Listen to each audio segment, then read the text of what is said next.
안녕하세요, 쌤입니다. 오늘은 저번 영상 끝무렵에서 말씀드린 대로 학생비자 관련해서 말씀을 드리려고 해요. 워킹홀리데이 비자로 호주에 계시는 상황에서 보통 바로 떠나시기 조금 아쉬운 분들 아니면 영주권을 생각하시는 분들이 많이 이제 보시는 옵션이 학생비자 옵션이고, 요즘은 한국에서 바로 학생비자를 준비해가지고 들어오시는 분들도 굉장히 많으세요. 그래서 한국에서 문의 주시는 분들 이 학생들 준비하실 때 많이 여쭤보시는 부분, 보통 언제 전부터, 그러니까 준비 기간을 어느 정도 잡아야 되는지, 언제부터 준비를 해야 되는지, 워킹 비자가 예를 들어서 올 10월에 끝난다라고 했을 때 제가 언제부터 학생 비자 준비를 하면 되냐라는 질문들 많이 하시고요. 이민 가능한 학과, 영주권 가능한 학과 선정하는 데 있어서 주의하셔야 될 부분이라든지, 학교 선정이나 지역 선정을 하실 때 주의하셔야 되는 부분들, 그리고 입학을 할 때 무조건 IELTS 영어 점수가 반드시 필요한가라는 부분에 대한 것도 이제 질문들을 많이 하셔가지고 그런 부분에 대해서 오늘 커버를 드리려고 합니다. 준비 기간은 가장 간단하게 말씀드리면 저희는 보통 3개월 전 정도라고 말씀을 드려요. 학교에 따라서 아까 영어 점수랑도 연관이 이제 되는 내용인데, IELTS가 있으면 당연히 이제 바로 입학이 가능하시고요. 2년짜리 컬리지, 요리학교, 타일학교, 뭐 페인팅, 목수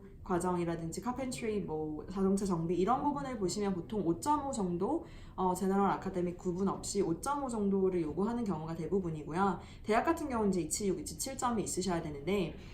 사설학교 같은 경우 테이프도 마찬가지고 사실 영어 자체 시험이 다 있어요, 학교마다. 그래서 내가 영어 점수가 아직 없으시다라고 해도 영어 자체 시험으로 사실은 입학을 충분히 하실 수가 있기 때문에 그 부분 너무 크게 걱정은 사실은 안 하셨으면 좋겠어요. 저희가 어느 학교를 선택하시는지에 따라서 그 학교의 영어 시험 난이도 정도를 사실은 알고 있거든요. 그래서 사실 정말 조금 더 수월한 학교가 사실은 있고, 조금 더 어렵게 보는 학교가 분명히 있기는 하세요. 그래서 내가 정말 영어 걱정이 된다, 근데 빨리 입학을 해가지고 빨리 영주권까지 가고 싶다라고 하시면 저희가 입학하기 시기 조금 더 무난한 학교를 추천을 드릴 수가 있을 것 같고요. 그 전에 이제 사실은 요즘에 이민법이 많이 바뀌면서 걱정들을 많이 하시는 부분, 혹시 내가 TSS가 안 됐을 때, 고용주 소원 비자가 아니고 나중에 독립기술 이민이나 주정부원으로 가야 된다고 했을 때, 점수제 이민을 해야 된다고 감안을 했을 때 내가 5점을 지역 점수를 받고 가시는 게 좋기 때문에 지역 선정하시는 게 사실은 훨씬 더 중요하신 것 같아요. 내가 어차피 공부를 할 거라고 하면 영주권 가능 학교를 가시는 건 사실은 이제 기본 전제인 것 같고, 그 후에 어떻게 지역 선정을 할 건지에 대한 부분이 사실은 더 중요하실 것 같은데, 영상에서 계속 말씀드린 대로 어쩔 수 없이 저희가 이제 남호주 SA 주 많이 추천을 드리고, 타스마니아도 마찬가지로 추천을 드리고, NT도 추천을 드리고 있어요. 많은 분들이 댓글로 걱정하시는 부분들은 저희도 이제 당연히 걱정을 하고 있고 공감하는 부분이 있는 게, 너무 많이 몰리지 않을까, SA로 다윈으로 NT로 타스마니아로 너무 많이 몰리지 않을까라는 부분, 그리고 실제로 막상 갔는데 일자리가 많이 없지 않을까라는 부분, 저희도 당연히 걱정을 하는 부분인데, 기본적으로 내가 공부를 똑같이 2년을 한다라고 가정을 했을 때 그래도 가산점 5점을 받는 부분을 감안을 하신다라고 하면 SA에서 공부를 하시는 방법이 사실은 그래도 5점을 버릴 수는 없으니까요. 이제 내가 TSS로 가는 한이 있더라도 혹시 모르니까 5점을 챙겨놓고 가시는 부분으로 봤을 때는, 요리학교 기준으로 말씀을 드리면 일단 학교도 다양하게 있기 때문에 타스마니아 RGIT가 됐건 SA의 QTHC, 뭐 메르디앙, 셀포드가 됐건 그 부분을 보셔야 될 것 같고, 아니면 이제 뭐 선샤인 코스트, 브리즈번, 퀸슬랜드 주로 보시면 선샤인 코스트에 있는 요리학교라든지 타일학교라든지 그렇게 보시면 될 것 같아요. 이제 한 가지 아쉬운 점은 타일학교나 목수나 자동차 정비 과정이나 다들 문의를 많이 주시는데, SA에도 타스마니아에도 NT에도 사실은 그 과가 없어요. 그래서 공부를 하셔가지고 5점을 받으실 수 있는 지역에 사실은 그런 트레이드 오큐페이션 과가 없는 경우가 너무 많아가지고, 사실 요리가 아니면은 점수를 5점을 받고 들어가시기에는 트레이드 오큐페이션은 조금 제한이 있다고 보시면 될 것 같아요. 대학 공부를 하시는 분들은 이제 SA의 대학교가 뭐 2개, 3개 있기 때문에 충분히 들어가실 수 있다고 보고요. 그래서 내가 영어 점수가 없다라는 가정하에 자체 입학시험을 보시고 입학시험에서 통과를 하면 오퍼가 나오고, 오퍼에 사인을 하고 첫 번째 분납금 페이를 해야 COE라는 게 발급이 되고요. Confirmation of Enrollment, COE가 발급이 되고, COE 발급이 돼야 저희가 학생비자 준비를 시작을 할 수가 있기 때문에 실질적으로 학생비자 준비를 해서 들어가는 시기라고 보면 3개월을 보셔야 된다고 말씀을 드리는 게, 시험 보고 오퍼 넣고 오퍼 나오면 사인하시고 페이하시고 보험 셋업하고 저희가 이제 그때 GT 준비를 하는 거거든요. 학생비자 핵심은 항상 말씀드리는 것처럼 내가 몇 번 갱신을 했느냐의 문제도 아니고, 내가 한국에서 대학을 나왔냐 안 나왔느냐, 관련 학과 경력이 있느냐 없느냐도 사실은 저는 아니라고 봐요. 저희가 항상 말씀드리는 것처럼 학생비자의 가장 큰 핵심은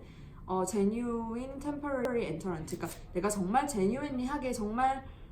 잠시 임시 체류를 하고 돌아가겠다라고 학생 비자 때 이제 어떻게 보면 쓰는 스테이트먼트를 쓰는 GT라는 부분이 사실은 가장 중요하다고 생각을 하고요. 실제로 한국에서 유학원을 통해서 2번이나 같은 학교로 승인이 안 나신 학생 비자 거절이 되신 분들이 저희랑 진행을 하셔가지고 일주일 만에 승인이 난 케이스들이 있어요. 가장 중요한 건 결국은 GT인 거거든요. 이게 유학원을 통해서 하고 저희를 통해서 하고가 중요하다라기보다는 GT를 준비를 잘 해주는 곳에서 준비를 하시는 게 사실은 저는 정말 맞다고 봅니다. GT라는 거에는 내용이 이제 내가 왜 호주에서 공부를 하려고 하는지, 굳이 호주에서 공부를 해야 되는 이유, 내가 이 과를 선택한 이유, 이 과를 공부하고 나서 내가 결국 베이스는 내가 내 나라로 돌아가겠다라는 거기 때문에, 임시 체류를 하고 내 나라로 돌아가겠다라고 하는 거기 때문에 이 공부를 하고 났을 때 내가 한국으로 돌아갔을 때 취업 전망이라든지 뭐 이미 고용주가 있는지 아니면 관련 일을 한 적이 있는지, 왜 호주에서 공부를 하는지, 왜 이 과를 선택했는지, 왜 이 학교를 선택했는지, 돌아가서는 어떻게 살 건지, 호주에 있는 동안 학비는 어떻게 쓸 거고 생활비는 어떻게 쓸 건지, 뭐 부모님과의 교류는 얼만큼 있는지, 한국에 돌아갔을 때 나와 같이 살 부모가 있는지, 뭐 부모님이 계신지, 가족이 있는지, 집이 있는지, 뭐 이런 내용인 거거든요 사실은. 그래서 그런 내용을 저희들이 근본적으로 기본적인 내용만 주시면 정말 저희가 가끔 소설 쓰듯이 쓴다라는 말씀을 드릴 때가 있어요. 그래서 그 내용들을 저희가 이제 준비를 해가지고 넣어드리는 거기 때문에 그 부분은 사실은 저희한테 맡겨주셨으면 좋겠고, 우리가 하셔야 될 거는 지역 산정, 학과 산정만이라고 진짜 보시면 될 것 같고, 학생 비자는 저희가 이제 준비를 해드리면 되는 거니까 너무 크게 걱정은 안 하셨으면 좋겠습니다. 그래서 이제 요약을 사실 드리자면 IELTS 점수 없이도 자체 시험을 통해서 충분히 입학 가능하시고, 기간 준비 기간은 호주 내건 외건 한국이시건 3개월 정도 보시면 될 것 같고, 이민 가능한 학과를 결정하셨다라고 하면 지역 선정을 하시고, 그리고 학교 선정을 하시고, 지역까지 선정이 되셨다라고 하면 저희한테 보통 연락을 주시면 저희가 학교 리스트를 뽑아가지고 학비와 인테이크 날짜, 입학 조건 다 정리를 해서 보내드리고 있고요. 어떤 공부를 기왕 다시 시작하기로 했는데 어떻게 하는 게 가장 영주권까지 빠른지, 이제 그런 걸 사실은 제일 많이 여쭤보세요. 그래서 그런 부분은 항상 이메일로 말씀드린 대로 이메일로 문의 주시면 저희가 한국에서의 경력, 학력을 말씀을 주시면 그걸 보고 유학이 꼭 필요하겠는지 없겠는지 1차적으로 그거를 판단을 먼저 드리고요. 유학이 필요하시겠다, 유학을 하시진 않고는 사실은 영주권까지 힘들겠다라고 판단이 되면 이제 지역 선정, 학과 선정, 학교 선정까지 다 이제 도와드리고 학생 비자까지 도와드리고 있기 때문에, 일단 내가 어떤 상황에 있는지, 지금 한국에서 하신 공부는 어떻게 되는지, 경력은 어떻게 되는지 정도만 알려주시면 거기에 맞춰서 플랜을 짜시면 될 것 같아요. 그리고 대학을 갈 건지, 내가 간호를 할 건지, 뭐 가끔 요리를 할 건지 잘 모르겠다라고 하시는 분들이 계신데, 간호나 요리나 똑같이 영주권까지 가시는 건 마찬가지세요. 다만 공부하시는 기간의 차이, 학비의 차이,